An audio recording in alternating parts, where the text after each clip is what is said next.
ইমাম হুসাইন রাদিয়াল্লাহু তাআলা আনহুর শাহাদাতের বিষয় যদি আমাদের জানতে হয়, উপলব্ধি করতে হয়, তাহলে আমাদের আরো ব্যাকডেট পিছনে যাওয়া দরকার। নবী করিম সাল্লাল্লাহু আলাইহি ওয়াসাল্লামের ইন্তেকাল, তিনি যখন দুনিয়া থেকে বিদায় নিয়ে চলে যান, এই মুহূর্তটা থেকে যদি আপনি হুসাইন রাদিয়াল্লাহু তাআলা আনহু 61 হিজরিতে শাহাদাত বরণ করেন, এই পিছনের ইতিহাস যদি আপনার জানা থাকে, তাহলে এই প্রেক্ষাপট বজায় রাখি সহজ হবে যে কোন পরিস্থিতির উপরে কিভাবে তাকে শহীদ করা হয়। আর যদি এটা জানা না থাকে, তাহলে দেখা যায় যে ইমাম হুসাইন রাদিয়াল্লাহু তাআলা আনহু এর শাহাদাতের পিছনে ইয়াজিদ জড়িত। ইয়াজিদের সৈন্যদের মধ্যে অনেক তাবিঈ ছিল, সাহাবীদেরও ছিলেন, শেষ অল্প কিছু সাহাবী ছিল, যার কারণে অনেক সময় দেখা যায় যে আমাদের যারা শিয়া আছে তারা তো এক দেয়ালেও সাহাবীদেরকে গালি দেয়। এবার আমাদের যদি সম্পূর্ণ ক্লিয়ার ধারণা না থাকে, মাঝখান তো যদি কিছু শুনি, তাহলে আমাদের মনের ভিতরে প্রতিক্রিয়া সৃষ্টি হবে, না ইয়াজিদ মুআবিয়া এরা সম্পূর্ণ খারাপ। এজন্য হুব্বে আলী আর মুগদে বুয়াদিয়া একটা অধ্যায় আছে আমাদের এলান পড়ানো হয় আকীদার বিষয়ে। তো এটা যদি সম্পূর্ণ ক্লিয়ার না থাকে, একসাথে যদি বক্তব্য কেউ কখনো শোনে, তাহলে যে কোনো একটা দিক সে ঝুঁকে পড়ে আরেক লোককে গালি দেবে। অথচ মুআবিয়া রাসূলের সাহাবী, আলী রাদিয়াল্লাহু তাআলা আনহু তিনিও কি রাসূলের সাহাবী। আর সাহাবীদের ব্যাপারে আল্লাহ সুবহানাহু ওয়া তাআলার বক্তব্য, রাদিয়াল্লাহু আনহু মারাদু আন, আল্লাহ তাদের উপর সন্তুষ্ট আর তারাও আল্লাহ সুবহানাহু ওয়া তাআলার প্রতি সন্তুষ্ট। এজন্য এই প্রেক্ষাপট বুঝতে হলে আমরা একটু পিছনে যাব। পিছনে কত পিছনে যাব? নবী করিম সাল্লাল্লাহু আলাইহি ওয়াসাল্লামের জন্মের সময়ের একটু কথা বলবো, এরপরে তার ওফাত থেকে নিয়ে যদি আলোচনা করি, তাহলে আমাদের জন্য বোঝা সহজ হবে। সবাই একটু মনোযোগ দিয়ে শুনেন। নবী করিম সাল্লাল্লাহু আলাইহি ওয়াসাল্লাম তিনি জন্মগ্রহণ করেছেন কুরাইশ বংশে, মক্কা আরব উপত্যকায়। তো এই নবী করিম সাল্লাল্লাহু আলাইহি ওয়াসাল্লামের দাদার যে দাদা, পরদাদা যেটা আমরা বলি, এই পরদাদা হলো বনু হাশেম, বনু আব্দুল মুত্তালিব, বনু আব্দে শামস, এই তিনজন হলো পরদাদা। এই তিন পরদাদার মধ্যে দুইজন ছিল এক বৈশিষ্ট্য দরকার, দুই ভাই বনু হাশেম আর বনু আব্দুল মুত্তালিব, তারা একই মনোভাবের ছিল, যার কারণে দুইজন এক হয়ে থাকতে পারত। কিন্তু বনু আব্দে শামস তিনি একটু ভিন্ন মত অবলম্বী ছিলেন, যার কারণে এই দুই ভাইয়ের সঙ্গে তার কি মত পার্থক্য থাকতো, দুই ভাইয়ের সঙ্গে তার মিলতো না। এই জন্য একটা পর্যায়ে দেখা যায় যে নবী করিম সাল্লাল্লাহু আলাইহি ওয়াসাল্লামের আগের থেকে এই যে তিন ভাইয়ের তিনটা গোত্র নেমে আসলো, আব্দুল মুত্তালিবের, বনু হাশেমের, আব্দে শামসের। তো তিন গোত্রের ছেলে পেলে যারাই আছে সবাই প্রতিনিধিত্ব করতে চায়, আমরা শ্রেষ্ঠ, এ বলে আমরা শ্রেষ্ঠ। এই দুই বংশের ভিতরে যেহেতু দুই ভাই এক, এজন্য এক বংশ, মানে একটা ধরি, আর আব্দে শাম যেহেতু আলাদা, এর একটা আলাদা, প্রত্যেকটা বিষয়ে তারা টক্কর লাগায়। তো একটা পর্যায়ে দুই তিন পুরুষ যাওয়ার পরে নবী করিম সাল্লাল্লাহু আলাইহি ওয়াসাল্লাম আসেন বনু হাশিম থেকে, আব্দুল মুত্তালিবের থেকে। তো নবী করিম সাল্লাল্লাহু আলাইহি ওয়াসাল্লাম বনু হাশিম থেকে আসার কারণে এই আব্দে শামসের যে আওলাদ যারা আছে, বংশীয় যে লোক আছে, তো রাসূলের যে ঘাটতি এটা তো ওদের ভিতরে নাই, এটা পূরণ করার মতো ক্ষমতা কি আর নাই, যার কারণে তারা মনে মনে একটু ক্ষুণ্ণ। তার কারণে নবী করিম সাল্লাল্লাহু আলাইহি ওয়াসাল্লামের নবুয়ত লাভ করার পরেও দেখা যায় যে এই বনে আব্দে শামস উমাইয়াদের মধ্য থেকে খুব কিছু অল্প সংখ্যক লোক ইসলাম গ্রহণ করে, আর অধিকাংশ লোক অন্য অন্য গোত্রর এবং আব্দে শামস বাদে বনু মুত্তালিব, বনু হাশেমের মধ্যে যারা থাকে, তারা নবী করিম সাল্লাল্লাহু আলাইহি ওয়াসাল্লামের হাতে বায়াত গ্রহণ করে ইসলাম গ্রহণ করে। এই পয়েন্ট আমরা মনে রাখবো যে এই দুইটা বংশের মধ্যে রাসূলের জন্মের আগের থেকেই টক্কর লাগা, আমরা শ্রেষ্ঠত্ব, এ বলে আমরা শ্রেষ্ঠত্ব। আল্লাহ সুবহানাহু ওয়া তাআলার দয়ার ইচ্ছায় আব্দে শাম, বনু হাশেম এবং মুত্তালিব এই বংশ থেকে নবী আসে। নবী আসার কারণে বনু যে আব্দে শামস থাকে তাদের একটা ঘাটতি থাকে, নবীর মোকাবেলায় তো নবী দরকার, তাদের তো আর নবী নেই, যার কারণে তারা নবুয়ত নবী করিম সাল্লাল্লাহু আলাইহি ওয়াসাল্লাম স্বীকার করে না এবং রাসূলের বিরোধিতা তারপরের থেকেই করা শুরু করে। এই পয়েন্টটা মনে রাখি। এটা যাওয়ার পরে নবী করিম সাল্লাল্লাহু আলাইহি ওয়াসাল্লাম তিন নবুয়ত লাভ করেন, মক্কায় দাওয়াত দেন, মদিনায় হিজরত করে যান। একটা পর্যায়ে নবী করিম সাল্লাল্লাহু আলাইহি ওয়াসাল্লাম দুনিয়া থেকে বিদায় নিয়ে চলে যান। কিন্তু এই যে টক্কর, এই টক্কর এখনো কি বিদ্যমান, যার ফলশ্রুতিতে আমরা দেখতে পাই যে এই বনু আব্দে শামস উমাইয়াদের মধ্য থেকে অন্যতম একজন সাহাবী, জান্নাতের রোকন ওসমান রাদিয়াল্লাহু তাআলা আনহু, তিনি একজন সিনিয়র সাহাবী এবং তিনি কিন্তু বনু আব্দে শামসের সন্তান এবং উমাইয়াদের সন্তান। উমাইয়া হলো আব্দে শামসের ছেলে, হলো উমাইয়া। তো তিনি একমাত্র নবী করিম সাল্লাল্লাহু আলাইহি ওয়াসাল্লামের হাতে বায়াত গ্রহণ করে এবং সিনিয়র সাহাবী।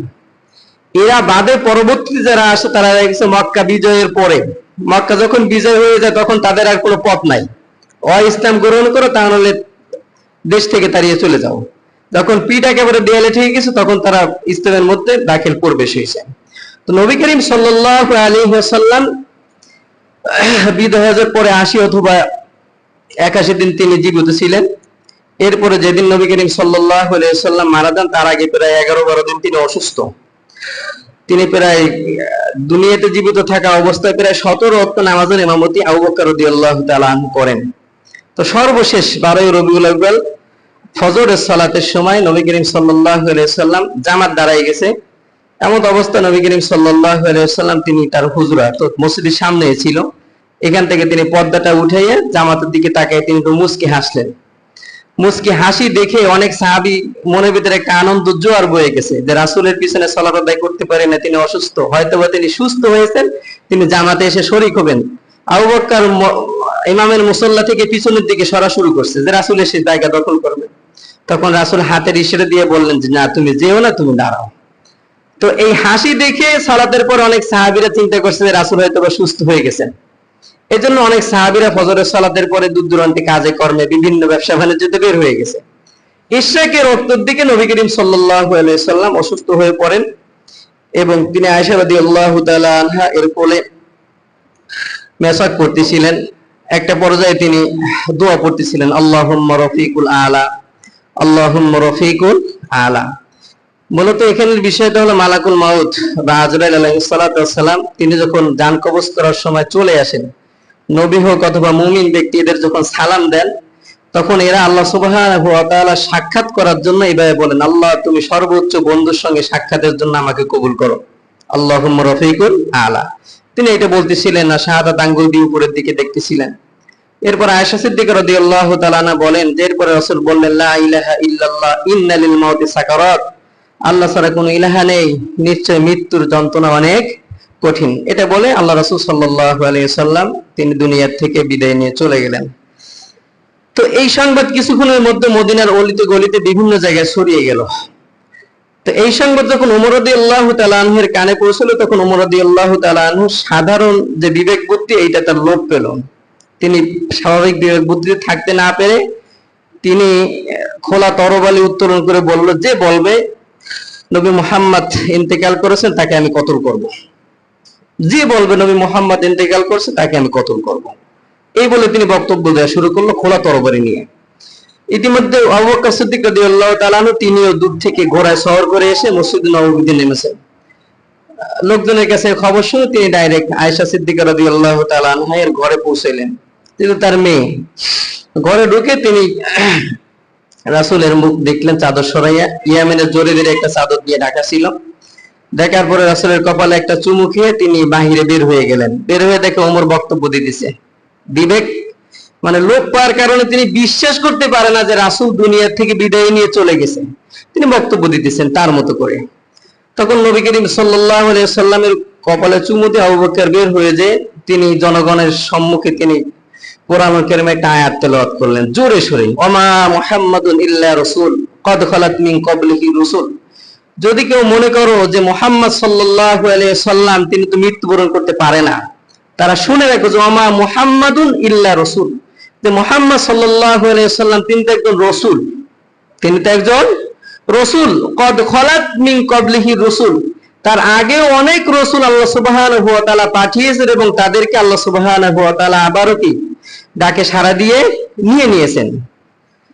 এরপরে বললেন যে তোমরা যদি কেউ মুহাম্মাদের পূজা করে থাকো তাহলে তোমাদের ব্যাপারে কোনো বক্তব্য নেই, আর যদি কেউ আল্লাহর ইবাদত আল্লাহর দাসত্ব করে থাকো তাহলে শুনে রেখো যে মুহাম্মদ সাল্লাল্লাহু আলাইহি সাল্লাম ইন্তেকাল করেছেন। এই আয়াতটা যখন ওমর রাদিয়াল্লাহু তাআলা আনহু শুনলেন তখন তিনি আস্তে করে বসে পড়লেন, তার বিবেক ফিরে আসছে। তিনি বলেন যে এই আয়াতটা আবু বকরের মুখ থেকে শোনার আগ পর্যন্ত আমার মনে হয়েছিল যে এই আয়াতটাতে নাজিল হয়েছে এটা আমার স্মরণীয় ছিল না। সাহাবীরাও বলে যে এটা যে আয়াত নাজিল হয়েছে এটা আমাদের স্মরণে কি নাই। এরপর আবু বকর রাদিয়াল্লাহু তাআলা আনহু এবং সকল সাহাবীরা নবী করিম সাল্লাল্লাহু আলাইহি সাল্লামের কাফন দাফনের ব্যাপারে প্রস্তুতি গ্রহণ করা শুরু করলো। প্রস্তুতি গ্রহণ করার যে বিষয়টা, সেটা হলো নবীদের যেখানে মারা যায় তাদেরকে সেইখানে দাফন করতে হয়, সেইখানে গোসল দিতে হয়, সেইখানেই তাদের জানাজা হয়। এই জন্য আয়েশা সিদ্দিকা রাদিয়াল্লাহু তাআলা আনহা এর গড়টা ছিল 15 অথবা 16 হাত, আর এই প্রস্থ এবং দৈর্ঘ্য মিলিয়ে ওইখানে আয়েশা সিদ্দিকা রাদিয়াল্লাহু তাআলা তিনি যেহেতু বসবাস করেন, পাশেই কবর খনন করতে হবে ইত্যাদি নানা কাজের কারণে সোমবারে তিনি মৃত্যুবরণ করেন এবং দাফন দিতে দিতে মঙ্গল বুধবার রাত পর্যন্ত করে পৌঁছে যায়। তো তার কারণটা হলো কবর খননের বিষয়, গোসল দেওয়ার বিষয়, এবং নবী করিম সাল্লাল্লাহু আলাইহি সাল্লামের জানাজার একক কোনো ইমামতি হয়নি। ছোট ঘরের ভিতরে 5জন 7জন করে করে নবী করিম সাল্লাল্লাহু আলাইহি সাল্লামের জানাজা পড়ানো হয়েছে। রাসূল সাল্লাল্লাহু আলাইহি সাল্লামের রক্তের দিক থেকে আপন যারা কুরাইশ বংশের যারা ছিল, একেবারে আপন বংশীয় ব্লাড কালেকশনে এরা প্রথমে জানাজা পড়ছে। এরপরে আস্তে আস্তে দূরে যারা আসতেছে, দূরে যারা আনসার মুহাজির করে করে প্রায় 1 লক্ষ 1.25 লক্ষ সাহাবীর মতো এরা যারা উপস্থিত ছিলেন তারা জানাজায় অংশগ্রহণ করছে। তো নবী করিম সাল্লাল্লাহু আলাইহি সাল্লামের কবর খনন করা আয়েশা সিদ্দিকা রাদিয়াল্লাহু তাআলা আনহা এর গৃহের মধ্যে, এবং তাকে গোসল করানো হয় সেইখানে, এবং দাফন কাফনের জন্য ওইখানে রাসূলের 5জন সাহাবী নামে আব্দুল্লাহ ইবনে আব্বাস, কসম বিন আব্বাস, আলী রাদিয়াল্লাহু তাআলা আনহু এবং আরো 2জন সাহাবী তাকে শায়িত করার জন্য কবরের ভিতরে নামে। তো এখানে একটা গুরুত্বপূর্ণ বিষয় দাঁড়ায়, সেটা হলো কসম বিন আব্বাস আব্দুল্লাহ ইবনে আব্বাসের ভাই, রাসূলের চাচা, আব্বাস রাদিয়াল্লাহু তাআলা আনহু এর ছেলে, রাসূলের চাচাতো ভাই কসম বিন আব্বাস। এর ব্যাপারে রাসূলের এক বক্তব্য হলো যে আমার বৈশিষ্ট্য, আমার কালচার, আমার চরিত্রের দিক থেকে এই দুনিয়ায় সব থেকে কাছাকাছি যে মানুষ সেটা হলো কসম বিন আব্বাস। অর্থাৎ রাসূলের যে অভ্যাস, রাসূলের যে শিষ্টাচার, রাসূলের যে বৈশিষ্ট্য, এই বৈশিষ্ট্য সব থেকে করিব নিকটবর্তী হলো কসম বিন আব্বাস। এতটা ভালোবাসতেন আব্বাসকে, কসম বিন আব্বাসকে। তো 5জন যখন কবরে নামে, রাসূলকে শায়িত করার সঙ্গে সঙ্গে পাশে কসম বিন আব্বাসও শুয়ে পড়ে। কসম বিন আব্বাস বলতেছে, আমি রাসূলকে কবরে রেখে দুনিয়া চলাচল করতে পারবো না, তোমরা আমাকে রাসূলের পাশেই দাফন করে দাও। তো একটা পর্যায়ে কসম বিন আব্বাসকে তারা উপরে উঠিয়ে দিয়ে তারা রাসূল সাল্লাল্লাহু আলাইহি সাল্লামকে দাফন কাফন শেষ করে। এই কসম বিন আব্বাস পরবর্তীতে মদিনায় না থেকে তিনি হিজরত করে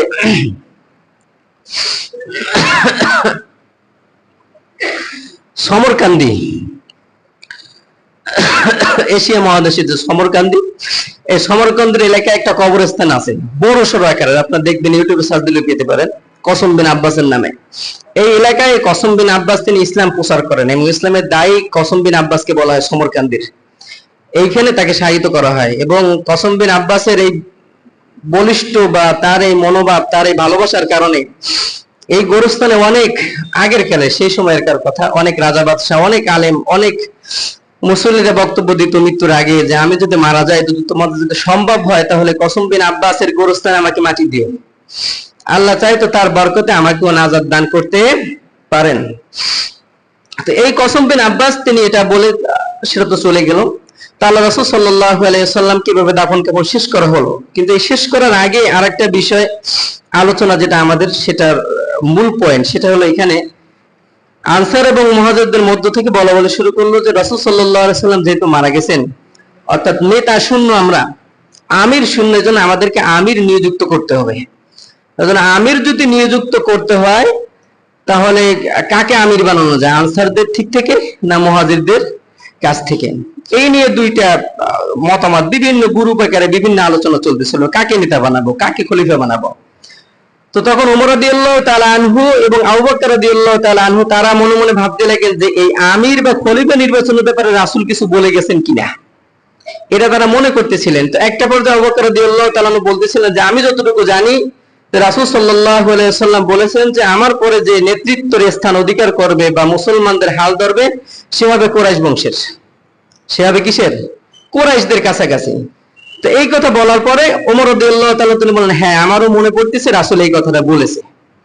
তখন ওমর রাদিয়াল্লাহু তাআলা আনহু তিনি উপস্থিত লোকদের সঙ্গে বললেন যে আমি আবু বকরের হাতে বায়াত করে তাকে খলিফা হিসেবে মেনে নিলাম।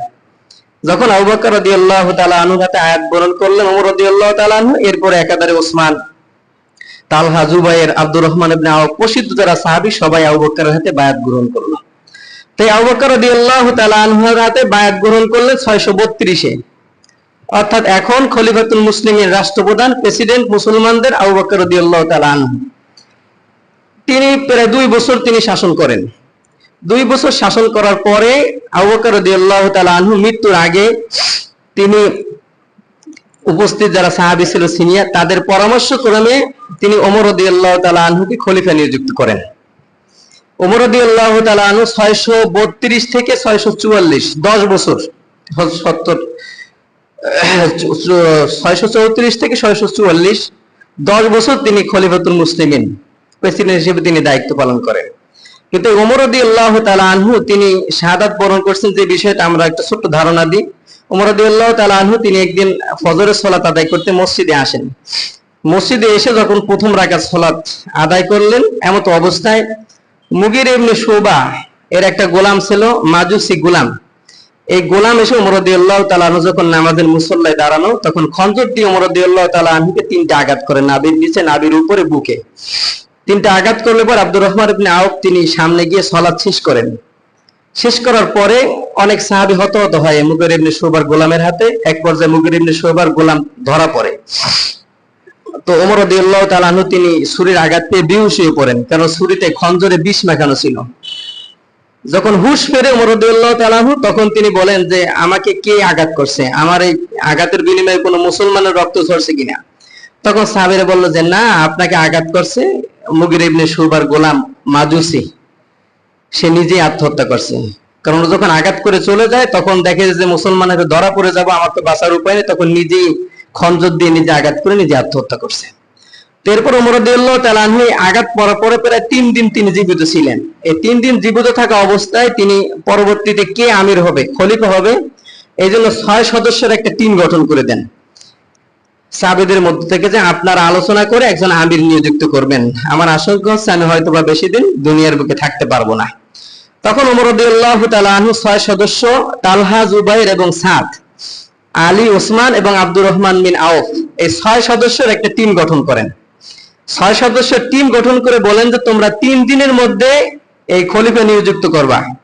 3 দিনের মধ্যে যদি আমির নিযুক্ত করতে না পারো, তাহলে আব্দুর রহমান বিন আউফ যেই টিমের মধ্যে আছে সেই টিমের মধ্য থেকে একজনকে তোমরা খলিফা নিযুক্ত করবা।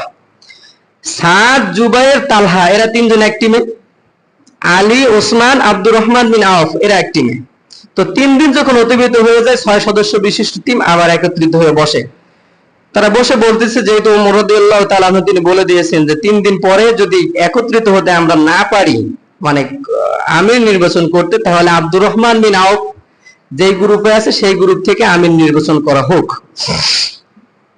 তো ওমর রাদিয়াল্লাহু তাআলা আনহু তিনি জীবদ্দশায় এই 3 দিনের মধ্যে আরো এক বক্তব্যে বলছিলেন যে আমি ওসমান রাদিয়াল্লাহু তাআলা আনহু তিনি যোগ্য ব্যক্তি, কিন্তু তাকে আমি খলিফা নিযুক্ত করার ব্যাপারে বলবো না। কেন? কেননা ওসমান রাদিয়াল্লাহু তাআলা আনহু তিনি অত্যন্ত নরম প্রকৃতির মানুষ এবং লজ্জাশীল এবং দানশীল মানুষ। তারা যদি খলিফা নিযুক্ত করি, তার বংশের যে লোকজন আছে, ওই যে আগে বলে আসছি, উমাইয়া, আব্দুল মুত্তালিব, বনু হাশেম, আব্দে শামস, আব্দে শামসের মধ্য থেকে তার ছেলে উমাইয়া, এই উমাইয়ার বংশ থেকে ওসমান রাদিয়াল্লাহু তাআলা আনহু। তো ওমর রাদিয়াল্লাহু তাআলা আনহু তিনি আগেই ধারণা পেয়েছিলেন যে ওসমানের যদি ক্ষমতা দেয়া হয়, তো তার বংশের আত্মীয় স্বজন যারা আছে তাকে ভুলাইয়া বালাইয়া বিভিন্ন ভাবে মুসলমানদের ক্ষতি করার চেষ্টা করবে। কিন্তু এটা বলে তো তিনি চলে গেছেন। তো পরবর্তীতে 3 দিনের ভিতরে যখন তারা সামঞ্জস্যে আসতে না পারছে, পরবর্তীতে যখন 6 সদস্য টিম পড়ছে, তো এখন কি করতে হবে, আব্দুর রহমান বিন আউফ যেই টিমে আছে সেই টিমের মধ্য থেকে একজনকে খলিফা বানাইতে হবে। তা আব্দুর রহমান বিন আউফ যেই টিমে, সেই টিমের সদস্য 3 জন কে কে, আলী, ওসমান, আব্দুর রহমান বিন আউফ। তো এই 3 জনকে মনোনীত করবে কে কে, তালহা, জুবাইর আর সাদ। তালহা বলতেছে তাহলে খলিফা নিযুক্ত হোক আলী রাদিয়াল্লাহু তাআলা আনহু। জুবাইর বলে যে না, তাহলে খলিফা নিযুক্ত হোক ওসমান রাদিয়াল্লাহু তাআলা আনহু। সাদ বলতেছে না, খলিফা নিযুক্ত হোক আব্দুর রহমান বিন আউফ। তো এটা যখন বক্তব্য দিচ্ছে, 3 জনকে মনোনীত করছে। তখন আব্দুর রহমান বিন আউফ তিনি হাত গুটিয়ে বলল যে না, আমি খিলাফতের দায়িত্ব গ্রহণ করব না। তখন ওই 3 জন বলতেছে তাহলে আপনি বলে দেন এই আলী এবং ওসমানের মধ্যে কে খলিফা হবে। তখন আব্দুর রহমান বিন আউফ বলল আমাকে একটু সময় দাও। কারণ ওমর রাদিয়াল্লাহু তাআলা আনহু তিনি শাহাদাত বরণ করেন জিলহজের 27 তারিখ, 10 তারিখে হজ সম্পন্ন হয়। তৎকালীন সময় মক্কায় অনেক বিভিন্ন দেশের লোকজন ছিল, যে তিনি বিভিন্ন মুসলমানদের সাথে আলোচনা করবে কাকে খলিফা বানানো যায়, এই জন্য তিনি সময় নিলেন। তিনি একটু সময় নেওয়ার পরে বিভিন্ন মুসলমানদের সঙ্গে পরামর্শ করলেন আসলে আলী এবং ওসমানের মধ্যে কাকে খেলাফত দেওয়া যায়। তো এটা আলোচনা করে তিনি দেখলেন অধিকাংশ লোকের রায় হলো ওসমান রাদিয়াল্লাহু তাআলা আনহুকে খেলাফত দেওয়া হোক। তো পরবর্তীতে একদিন ফজরের সালাতের পরে আব্দুর রহমান ইবনে আওফ রাদিয়াল্লাহু তাআলা আনহু তিনি উপস্থিত মুসল্লিদেরকে ডেকে বললেন যে আমি যতটুকু যাচাই বাছাই করছি তাতে আমি দেখতে পাই যে ওসমান রাদিয়াল্লাহু তাআলা আনহু তিনি খলিফা হলে মুসলিম উম্মার জন্য কল্যাণকর, আমি তার হায়াত ধরে বায়াত গ্রহণ করলাম। তো এরপরে দ্বিতীয়তে আলী রাদিয়াল্লাহু তাআলা আনহু তিনি ওসমানের হাত ধরে বায়াত গ্রহণ করলেন। এরপরে সকল সাহাবীরা ওসমান রাদিয়াল্লাহু তাআলা আনহুর হাত ধরে বায়াত গ্রহণ করলেন। তো ওসমান রাদিয়াল্লাহু তাআলা আনহু 644 থেকে 656 12 বছর তিনি ক্ষমতায় থাকেন। তো 12 বছর ক্ষমতায় থাকার কারণে প্রথম 6 বছর তিনি বেশ সুষ্ঠুভাবে দায়িত্ব পালন করছেন। এর পরবর্তী যে 6 বছর, এই 6 বছরে ওমর রাদিয়াল্লাহু তাআলা আনহু যে ভবিষ্যৎবাণী ছিল যে ওসমান যদি খেলাফত দেয়া হয় তো তার যে উমাইয়া বংশের যে লোকজন আছে এরা তার থেকে ক্ষমতা ছিনিয়ে নিয়ে মুসলমানদের ক্ষতি করবে, এই বিষয়টা দেখা দিল। বিভিন্ন জায়গায় স্বজন প্রীতি এবং বড় বড় সিনিয়র যে সমস্ত সাহাবীরা বিভিন্ন প্রাদেশিক গভর্নর ছিল তাদেরকে সম্প্রসারিত করে এই উমাইয়া বংশের বিভিন্ন লোকদেরকে এই জায়গায় নিযুক্ত দেওয়া হলো। অল্পটা সময় শেষ করে দেবো, কারণ ইতিহাস বলতে গেলে মাথায় না গেলে করে আপনারাও বুঝবেন না, আমরাও বুঝাইতে সক্ষম না। তো ওসমান রাদিয়াল্লাহু তাআলা আনহু একটা পর্যায়ে বিভিন্ন জায়গা থেকে নালিশ আসে, আপনার গভর্নর এইটা করছে, আপনার গভর্নর এইটা করছে, করতে করতে একটা পর্যায়ে মিশরের যে গভর্নর ছিল আব্দুল্লাহ ইবনে সাদ ইবনে আবিসারা, এই মিশরের এই গভর্নর সব থেকে বেশি অত্যাচার শুরু করলো। কিছু লোক এসে ওসমান রাদিয়াল্লাহু তাআলা আনহুর কাছে নালিশ জানালো তিনি আমাদের উপরে এই এই জুলুম করতেছে। তো নালিশ করার পরে যখন আবার মক্কা থেকে এই মিশরে ফিরে গেছে, যাওয়ার পরে এই আব্দুল্লাহ ইবনে সাদ ইবনে আবিসারা এই যারা নালিশ করছে তাদের মধ্য থেকে একজনকে পিটিয়ে হত্যা করছে। এইটা দেখার পরে মিশর থেকে 700 লোক দ্বিতীয়বারে আবার ওসমান রাদিয়াল্লাহু তাআলা আনহুর কাছে এসে আবার নালিশ জানায় যে আপনাদের গভর্নর যদি আপনি পদত্যাগ না করেন তার জুলুম আমরা সইতে পারি না। তখন ওসমান রাদিয়াল্লাহু তাআলা আনহু আলী, তালহা, জুবাইর প্রসিদ্ধ যারা ছিল এদের নিয়ে পরামর্শ বসেন যে আব্দুল্লাহ ইবনে সারা এর গভর্নর রাখবো কি না। তখন সবার পরামর্শ করে নেয়, মদিনায় বসে তারা সিদ্ধান্ত নেয় আব্দুল্লাহ ইবনে সারাকে মিশরের গভর্নর পদ থেকে খালেজ করা হোক এবং মিশরের অধিবাসীরা যাকে গভর্নর চায় তাকে নিযুক্ত করা হোক। মিশরবাসী তোমরা কাকে চাও? বলে মুহাম্মদ বিন আবু বকরকে আমরা খলিফা চাই, গভর্নর চাই, আবু বকরের ছেলে মুহাম্মদকে। তখন এই 700 লোক সহ মুহাম্মদ বিন আবু বকরকে গভর্নর হিসেবে নিযুক্ত করে ওসমানের সিল শহর তাদেরকে পাঠানো হয় মিশরের দিকে।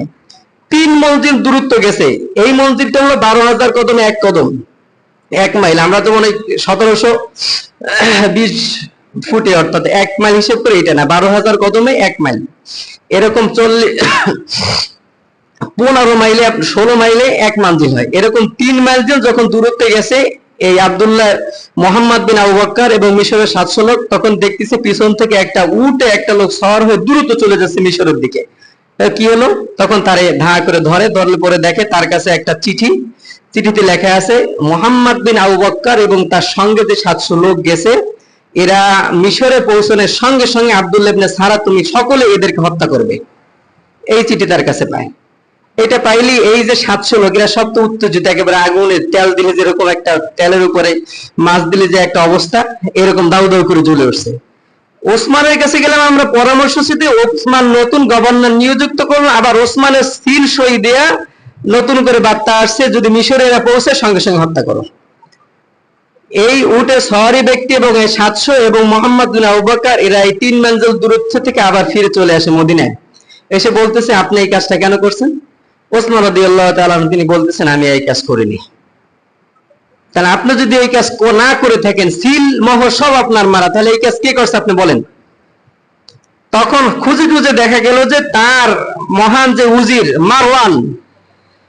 মারওয়ান এই কাজটা করছে। মারওয়ান এই কাজটা করছে। তো মারওয়ান এই কাজ কেন করছে আপনি তার বিচার করেন, নতুবা মারওয়ানে আমাকে হাতে তুলে দেন। ওসমান রাদিয়াল্লাহু তাআলা তিনি বলতেছেন যে না, মারওয়ানকে তোমাদের হাতে আমি তুলে দিতে পারবো না, কারণ মারওয়ান হলো ওসমান রাদিয়াল্লাহু তাআলা এর জামাই। আব্দুল্লাহ ইবনে সারা মিশরের গভর্নর, এ হলো ওসমান রাদিয়াল্লাহু তাআলা এর দুধ ভাই। তিনি কাকে অপসারণ করবেন আর কাকে ছেড়ে দিবেন, কাকে হত্যা করার আদেশ করবেন।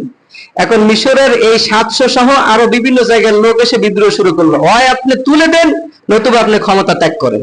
ওসমান বলে, আল্লাহ সুবহানাহু ওয়া তাআলা আমাকে ক্ষমতা দান করেছেন, আমি এই ক্ষমতা ছাড়বো না। সাহাবীরা বললো, তাহলে তারা বিদ্রোহ করছে, তাদের ব্যাপারে আমরা যুদ্ধ করি। ওসমান বলে, আমি মুসলমানদের ব্যাপারে মুসলমানদের বিরুদ্ধে যুদ্ধের এলান আমিও দিতে পারবো না। তখন বিভিন্ন জায়গায় বিদ্রোহ এসে ওসমান রাদিয়াল্লাহু তাআলা আনহু এর ঘর এটা ঘিরে ফেলায়। ওসমান হয় পদত্যাগ করো, নতুবা আমাদের হাতে মারওয়ানকে তুলে দাও। তো ওসমান রাদিয়াল্লাহু তাআলা আনহু নিরাপত্তার জন্য আলী রাদিয়াল্লাহু তাআলা আনহু তার দুই সন্তান হাসান হুসাইন, আব্দুর রহমান বিন আওফ এই সিনিয়র যারা ছিল এদের সন্তানদেরকে নিযুক্ত করে ওসমানের বাড়ি পাহারা দেওয়ার জন্য। তো ওসমান রাদিয়াল্লাহু তাআলা আনহু তিনি এই বাড়ির ভিতরে ছিলেন এবং তার স্ত্রী নাইলা তিনি এই বাড়ির ভিতরে ছিলেন। তো ওসমানের বাড়ির এই প্রাচীর টপকাইয়া একটা পর্যায়ে 4 জন লোক ঢোকে। ইহুদি আব্দুল্লাহ ইবনে সাবা এর অনুসারী, আমরা সামনের জন্য বলতে পারবো, আজকে এখানে সমাপ্ত করব। আব্দুল্লাহ ইবনে সাবা এর অনুসারী 3 জন, আর এই মুহাম্মদ বিন আবু বকর এই যাকে মিশরের গভর্নর করা হয়েছে তিনি এই দেয়াল টপকাই ওসমানের রুমের ভিতরে প্রবেশ করেন। প্রবেশ করার পরে মুহাম্মদ বিন আবু বকর তিনি ওসমান রাদিয়াল্লাহু তাআলা আনহুর দাড়িটা ধরেন ক্রোধের কারণে। তখন ওসমান রাদিয়াল্লাহু তাআলা আনহু তিনি বলেন যে, ভাতিজা, আজকে যদি আবু বকর বেঁচে থাকতো তাহলে আমার আজকে এই লজ্জার অবস্থায় পড়তে হতো না। তখন মুহাম্মদ বিন আবু বকর তিনিও লজ্জা পেয়ে তিনি ঘর থেকে বের হয়ে চলে গেছেন। কিন্তু মুহাম্মদ বিন আবু বকর যাওয়ার পরে 3টে লোক ঘরের ভিতরে, এই 3টে লোক ওসমান রাদিয়াল্লাহু তাআলা আনহুকে শাহাদাত করে। ওসমান রাদিয়াল্লাহু তাআলা আনহু তিনি কোরআন শরীফ পড়তেছিলেন, এমত অবস্থায় তাকে শাহাদাত যখন তরবারি দিয়ে আঘাত করে, তার স্ত্রী নাইলা তিনি এসে ঠেকাইতে গেলে পরে তার হাতের আঙ্গুল পড়ে যায়।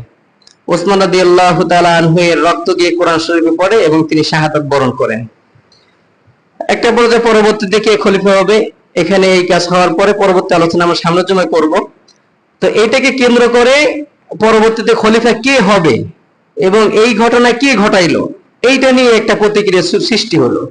তার কারণ এই ওসমান রাদিয়াল্লাহু তাআলা আনহুকে কে হত্যা করছে এই বিষয়টা কেউ শনাক্ত করতে পারতেছে না। মুহাম্মদ বিন আবু বকর বলে, আমি ক্রোধের কারণে ওসমানের ঘরে প্রবেশ করছি, এই কথা ঠিক, কিন্তু আর যে 3টে লোক প্রবেশ করছে এদের কাউরে আমি চিনি না। ওসমান রাদিয়াল্লাহু তাআলার স্ত্রী নাইলা তিনি বললেন যে, ওই 3 লোকরে আমিও কেউ চিনি না। অর্থাৎ এদের শনাক্ত করা সহজে কি সম্ভব নয়। এইটার সুযোগ নিয়ে মুয়াবিয়া রাদিয়াল্লাহু তাআলা আনহু তিনি একটা ছক আঁকলেন যে আগে ওসমান হত্যার বিচার হবে, তারপরে আলীর হাতে খলিফা হব বা আলীর হাতে বায়াত গ্রহণ করব। এটাকে কেন্দ্র করে আমরা দেখতে পাই ইতিহাসে সিফফিনের যুদ্ধ, জঙ্গে জামাল, বিভিন্ন জায়গায় বিভিন্ন এবং শিয়াদের উৎপত্তি। তো আমরা এই পর্যন্ত দেখতে পাই এবং শিয়াদের যে আবির্ভাব, শিয়াদের যে উৎপত্তি, এটা নিয়ে আমরা আগামী দিনে আলোচনা করব। আল্লাহ সুবহানাহু ওয়া তাআলার কাছে আমরা ফরিয়াদ করি এবং দোয়া করি যে আমাদের উত্তরসূরি, আমাদের পূর্বপুরুষ যারা ছিলেন, এদের যদি এদের কোনো কাজে বা কোন সিদ্ধান্তের মধ্যে যদি ভুল থাকে, আল্লাহ সুবহানাহু ওয়া তাআলা তাদের ক্ষমার দৃষ্টিতে দেখুক।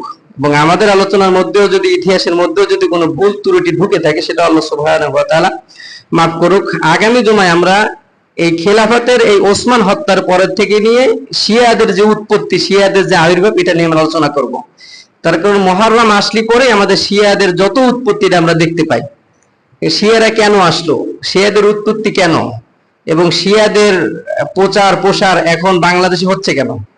আমরা যদি বাংলাদেশের বিভিন্ন মন্ত্রণালয়গুলো দেখতে পাই, আমাদের ঢাকা বিশ্ববিদ্যালয় সহ অধিকাংশ বড় বড় পোস্টের ইসলামিক যে লেকচারার গুলা, ইসলামের যে পোস্ট গুলা আছে, এই জায়গায় হয় কাদিয়ানি না হয় শিয়া, এদের মুরিদ বসা আছে। এটা কেন, এটা নিয়ে আলোচনা করবো ইনশাআল্লাহ। আল্লাহ সুবহানাহু ওয়া তাআলা আমাদের বোঝার তৌফিক দান করুক। আল্লাহুম্মা আমিন।